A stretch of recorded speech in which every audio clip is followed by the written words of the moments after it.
Le cannabis, on en parle de plus en plus, sa légalisation progresse, ça se banalise, et en même temps, les inquiétudes sur son lien avec notre santé mentale, elles, ne cessent de grandir. C'est justement cette relation qui est super complexe et pleine de paradoxes qu'on va décortiquer aujourd'hui.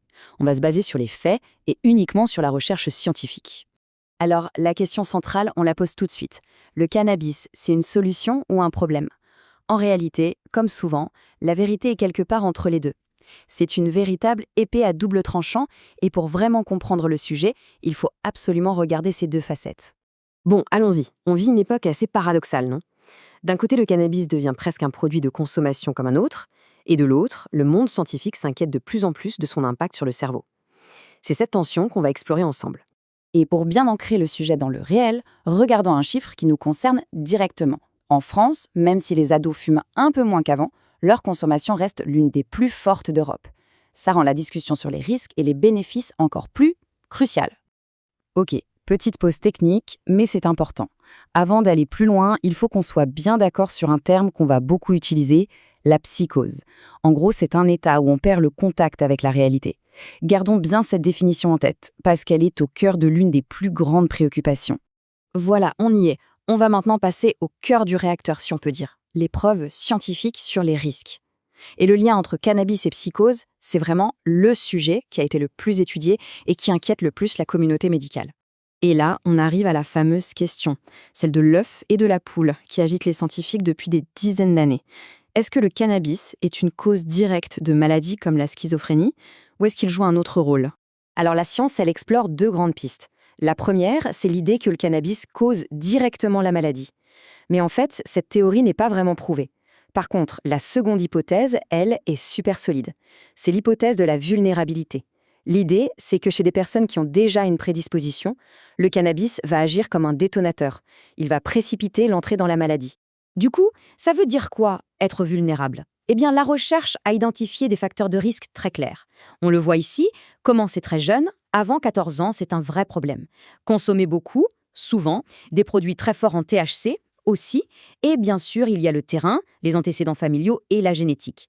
Ce qui est crucial de comprendre, c'est que c'est l'interaction entre le produit et l'individu qui fait tout. Et ce risque, il n'est pas anodin. Regardez bien ce chiffre, il est assez frappant.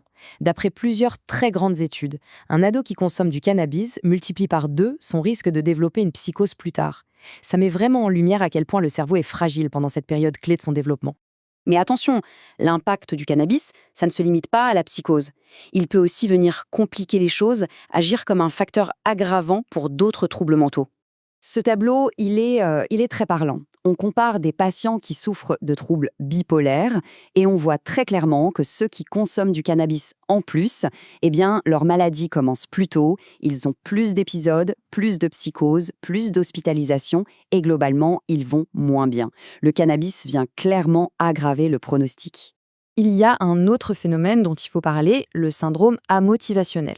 On l'observe souvent chez les gros consommateurs. En gros, c'est une perte de motivation, d'envie, d'objectif, une sorte d'épuisement de l'élan vital. Et ça peut avoir des conséquences vraiment lourdes sur la vie sociale et professionnelle. Ok, on a pas mal exploré la face sombre. Maintenant, il est temps de retourner la pièce et de se pencher sur l'autre facette du paradoxe, le potentiel thérapeutique des cannabinoïdes. C'est ce qui alimente énormément d'espoir et de débat. Alors, où en est la science exactement? Les preuves les plus solides, celles qui viennent d'études vraiment rigoureuses, elles soutiennent l'usage des cannabinoïdes pour 2 choses principales. Certaines douleurs chroniques et la spasticité, c'est-à-dire des contractions musculaires, notamment dans la sclérose en plaques. Et ça, c'est un point absolument crucial à souligner. Malgré tout ce qu'on peut lire ou entendre, à l'heure où on se parle, aucune grande autorité de santé, comme la FDA aux États-Unis, n'a approuvé l'usage de cannabinoïdes pour traiter des troubles psychiatriques. C'est une clarification essentielle. Et cette citation, elle vient d'une méga-étude qui a analysé plus de 800 articles. Et elle le dit sans aucune ambiguïté. L'état actuel de la recherche ne permet tout simplement pas de recommander le cannabis comme traitement en psychiatrie.